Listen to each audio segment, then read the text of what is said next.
Respected elders and my dear students, hearty welcome to real analysis class. Today we are going to discuss about theorem number 7. If Sn is a sequence such that Sn is positive for all n belongs to L, then limit Sn is equal to L implies limit S1 into S2 into etc. Sn whole to the power of 1 by n is also equal to L. Now the proof is very simple. We are going to adopt sandwich theorem. Given that Sn is positive, therefore limit Sn is also, if you take that is as L, that is also positive. Now we know that the relation between arithmetic mean and geometric mean. Always arithmetic mean is always greater than or equal to geometric mean. So arithmetic mean of S1, S2, etc. Sn will be automatically greater than or equal to geometric meaning of S1, S2, etc. Sn. Now what is arithmetic mean? S1 plus S2 plus etc. Sn divided by n is greater than or equal to the product, nth root of the product. S1 into S2 into etc. Sn whole to the power of 1. In other words, taking limits on both sides, limit of this arithmetic mean is always greater than or equal to limit of this geometric mean, that is greater than or equal to, because they are all positive, so it is greater than 0. We are going to call it. Now we are going to have two conditions. L is 0 and L not equal to 0. Suppose L is equal to 0, then all the numbers are greater than 0. Therefore the product is also greater than 0. The nth root is also greater than 0.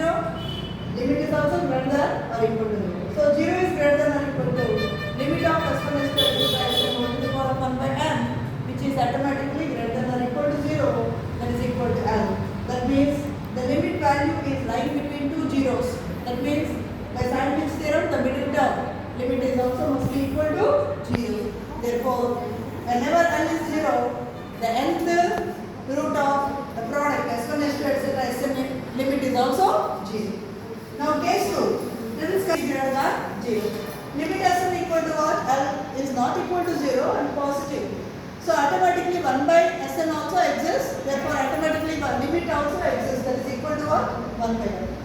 Now we are going to apply the same condition, arithmetic mean. Previously we have applied the relation between for the numbers S1, S2, Sn. Now we are going to apply the reciprocals of those numbers. That means arithmetic mean of 1 by S1, 1 by S2, etc. 1 by Sn is also going to be greater than or equal to the geometric meaning of 1 by S1, 1 by S2, etc. 1 by Sn. So what is the average arithmetic mean of that? 1 by S1 plus 1 by S2 plus etc. 1 by Sn whole divided by n is going to be greater than or equal to the product 1 by S1 into 1 by S2 etc. 1 by Sn whole to the power of 1 by n.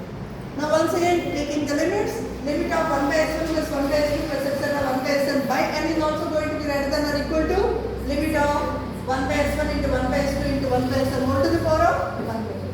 Therefore 1 by n is greater than or equal to, because limit of 1 by Sn is equal to what? 1 by L. Again by Cauchy's first theorem, limit of the arithmetic mean is also going to what? Same limit, that is 1 by L. So 1 by L is greater than or equal to this quantity. In other words, taking once again the reciprocals, L is going to be less than or equal to limit of S1, S2, etc. Sn whole to the power of 1 by L. And we know that this arithmetic mean is always less than or equal to L. So once again what is happening? The arithmetic mean, geometric mean of these terms limit is lying between L and L. Therefore, by sandwich theorem, limit of S1, S2, etc. Sn whole to the power of 1 by n is also equal to L. So whenever the limit of the sequence is L, then the geometric mean is also going to be L. That is what. I hope this is clear. Thank you.